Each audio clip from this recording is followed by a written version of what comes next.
ನೋಡಿ ಇದು ಬಂದು ಸಿವಾಕಸ್ 31 ಇದು ನಾವು ಕುರಿ ಮತ್ತೆ ಮೇಕೆಗೆ ಹಾಕೊಂಡಿದೀವಿ.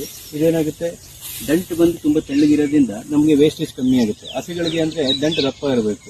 ಹಾಕೋದ್ರಲ್ಲೇ ನಾವು ಚೇಂಜ್ ಮಾಡ್ಕೋ. ಮೇವಲ್ಲಿ 3 ವಿಧ ಇರುತ್ತೆ, ಏಕದಳ, ದ್ವಿದಳ ಮತ್ತೆ ಮರದ ಮೇವು. ಸಿವಾಕಸ್ 31 ಆಗಲಿ, CST 33 ಆಗಲಿ, ಸಿವಾಕಸ್ 29 ಆಗಲಿ, ಏನಕ್ಕೆ ಅಂತಂದ್ರೆ ಇದು ಬಂದು 0 ಸುಂಕು ಮತ್ತೆ ಕೆಳಗಿಂದ ಮೇಲ್ವರೆಗೂ ಎಲೆಗಳು ಜಾಸ್ತಿ ಇರೋದ್ರಿಂದ ಅನಿಮಲ್ ಚೆನ್ನಾಗಿ ತಿನ್ನುತ್ತೆ. ಮತ್ತೆ ಇದು ಸ್ವರ್ಗಂ ವೆರೈಟಿ, ಹಸಿಮೇವಾಗೂ ಬಳಸ್ಬೋದು, ಒಣಮೇವಾಗೂ ಬಳಸ್ಬೋದು. ಈಗ ನೇಪಿಯರ್ ಅಲ್ಲಾದ್ರೆ ಹಸಿಮೇವು ಬಿಟ್ರೆ ಬೇರೆ ಇದು ಮಾಡೋಕ್ಕಲ್ಲ. ಮತ್ತೆ ಸುಂಕು ಹೆಚ್ಚಾಗಿರೋದ್ರಿಂದ ಕಟ್ ಮಾಡೋದಕ್ಕೆಲ್ಲ ತುಂಬಾ ತೊಂದರೆ ಆಗುತ್ತೆ. ಮತ್ತೆ ಕೈಯೆಲ್ಲ ಕೊಯ್ಕೊಳ್ಳೋದು ಆ ಥರ ಇರುತ್ತೆ. ಈ ಎಲೆನೂ ಅಷ್ಟೇ ತುಂಬಾ ಸಾಫ್ಟ್ ಆಗಿರೋದ್ರಿಂದ ಅನಿಮಲ್ ಇಷ್ಟ ಬಿದ್ದು ತಿನ್ನುತ್ತೆ.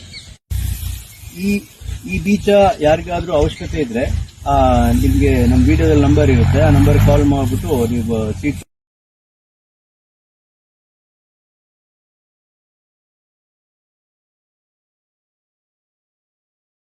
ग्रीन है। देखो पौधे की मतलब चिकनापन बहुत गजब है। चिकनापन बहुत गजब है।